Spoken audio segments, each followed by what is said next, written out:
नमस्कार। चलिए आज हवा के उस अनदेखे डांस को समझने की कोशिश करते हैं जो हर पल हर लम्हा हमारे ठीक सिर के ऊपर हो रहा है। यकीन मानिए, इसे समझना न सिर्फ दिलचस्प है बल्कि ये हमारे आसपास की दुनिया को देखने का नजरिया ही बदल देगा। कभी सोचा है कि जब हम पतंग उड़ाते हैं तो वो जमीन के पास इतनी क्यों लड़खड़ाती है, लेकिन जैसे ही थोड़ी ऊपर जाती है एकदम स्टेबल हो जाती है? या फिर सुबह सुबह चाय के कप से निकलती भाप इतनी गोल गोल क्यों घूमती है? इन सारे सवालों का जवाब हवा की एक बहुत ही खास सबसे निचली परत में छिपा है। तो चलिए हवा के इस निचले संसार में उतरते हैं, जानते हैं कि आखिर ये है क्या और हमारे लिए इसे समझना इतना जरूरी क्यों है।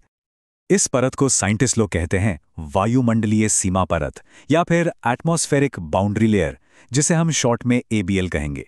ये हमारे वायुमंडल का सबसे निचला करीब 1 किलोमीटर का हिस्सा है। सबसे आसान तरीके से समझना हो ना तो इसे गर्म दूध के ऊपर जमने वाली मलाई की पतली परत की तरह सोचिए। जैसे मलाई सीधे दूध के कांटेक्ट में होती है, वैसे ही हवा की ये परत हमारी धरती की सतह से सीधी जुड़ी होती है। जमीन की गर्मी, ठंडक, उसका ऊबड़ खाबड़ होना, हर चीज का इस पर सीधा असर पड़ता है। बिल्कुल सही। इसका जवाब है वायुमंडलीय सीमा परत। यही वो लेयर है जिस पर हमारी जमीन का सबसे ज्यादा प्रभाव पड़ता है। अच्छा, अब इस परत के अंदर हवा का जो बर्ताव है ना, वो कुछ बहुत ही फंडामेंटल नियमों पर चलता है। ये नियम ही हवा के इस पूरे डांस की कोरियोग्राफी तय करते हैं। हवा की इस पूरी कोरियोग्राफी के पीछे दो मेन हीरो हैं, कंटिन्यूटी प्रिंसिपल और मोमेंटम प्रिंसिपल। अब इनके नाम सुन के घबराना नहीं है, इनका जो मेन आइडिया है वो बहुत ही सिंपल है। पहला नियम यानी कंटिन्यूटी बस इतना कहता है कि जितना अंदर आएगा उतना बाहर जाएगा ही। मतलब हवा कहीं एक जगह पर इकट्ठा नहीं हो सकती। और दूसरा नियम यानी मोमेंटम ये कहता है कि बल लगाने से गति बदलती है। अरे ये तो न्यूटन का दूसरा नियम ही है ना, बस वही है। प्रेशर, घर्षण और धरती का घूमना, ये सारे फोर्सेस मिलकर हवा की स्पीड और उसकी दिशा तय करते हैं। तो जब भी हवा की रफ्तार या दिशा में कोई बदलाव होता है तो समझ जाइए कि उसके पीछे मोमेंटम प्रिंसिपल ही काम कर रहा है। इन्हीं नियमों की वजह से हवा का एक बड़ा ही मजेदार पैटर्न बनता है। इसे कहते हैं एकमन स्पाइरल। समझ लीजिए कि यह हवा के डांस का एक सिग्नेचर स्टेप है। जरा एक घुमावदार सीढ़ी की कल्पना कीजिए, बिल्कुल वैसी ही। देखिए, जमीन के पास तो सतह के फ्रिक्शन की वजह से हवा की रफ्तार बहुत कम होती है, लेकिन जैसे जैसे हम ऊपर जाते हैं फ्रिक्शन का असर कम होने लगता है और धरती के घूमने का असर, जिसे हम कोरियोलिस इफेक्ट कहते हैं, वो हवा की दिशा को धीरे धीरे मोड़ने लगता है, बिल्कुल एक स्पाइरल सीढ़ी की तरह। चलिए इसे स्टेप बाय स्टेप समझते हैं। जमीन की सतह पर फ्रिक्शन सबसे ज्यादा है तो हवा धीमी है। अब थोड़ा ऊपर चलिए, मान लीजिए 200 मीटर पर। यहां फ्रिक्शन कम हुआ, हवा तेज हुई और उत्तरी गोलार्ध में अपने दाईं ओर मुड़ गई। 500 मीटर पर यह और तेज हो जाती है और थोड़ा और मुड़ जाती है, और फिर लगभग 1 किलोमीटर ऊपर जाकर जमीन का फ्रिक्शन खत्म। यहां हवा आजाद हो जाती है और जियोस्ट्रॉफिक विंड बन जाती है। मतलब अब हवा पर सिर्फ प्रेशर और कोरियोलिस फोर्स का राज है, जमीन का उस पर कोई असर नहीं होता।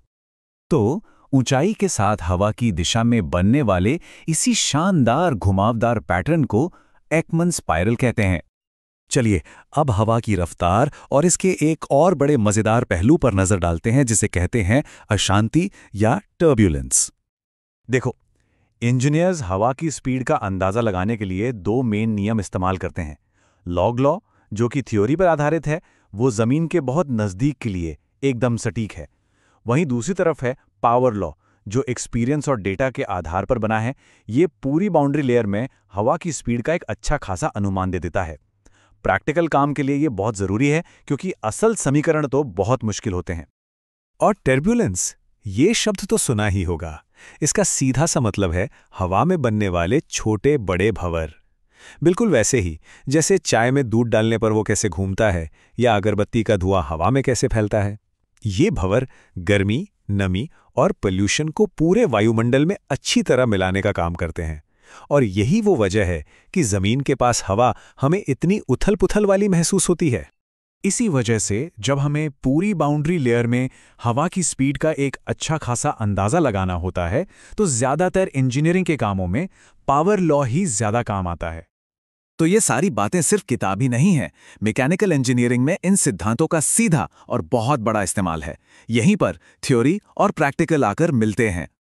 अब जरा इस पर ध्यान दीजिए। ये जो ग्राफ्स हैं, ये अलग अलग जगहों पर हवा की गति का डेटा दिखा रहे हैं। सिविल और मैकेनिकल इंजीनियर बिल्कुल इसी तरह के डेटा को पढ़ते हैं। क्यों? ताकि वो बुर्ज खलीफा जैसी ऊंची इमारतें बना सकें जो तेज हवा के झोंकों में भी टिकी रहें, या फिर ऐसी पवन चक्कियां डिजाइन कर सकें जो हवा की बदलती रफ्तार से ज्यादा बिजली पैदा कर पाएं। तो अब आप समझ गए होंगे कि ऊंची इमारतों जैसे बड़े स्ट्रक्चर को डिजाइन करते वक्त हवा की रफ्तार और उसकी टर्बुलेंस दोनों को समझना कितना जरूरी हो जाता है। तो आज की इस पूरी बातचीत से हमने क्या सीखा और ये हमें भविष्य के लिए क्या रास्ता दिखाता है, चलिए देखते हैं। आइए फटाफट से आज की 4 मुख्य बातें दोहराते हैं। पहला, वायुमंडलीय सीमा परत यानी धरती से सटी हवा की परत।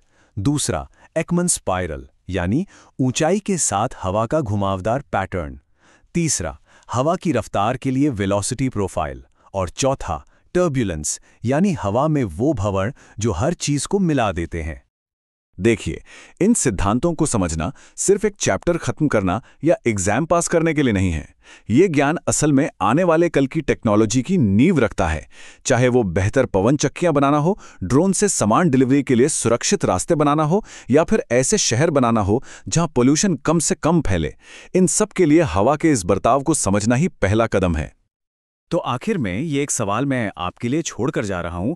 हम वायुमंडल के इस ज्ञान का इस्तेमाल आने वाले कल को और बेहतर, सुरक्षित और सस्टेनेबल बनाने के लिए और किन-किन तरीकों से कर सकते हैं?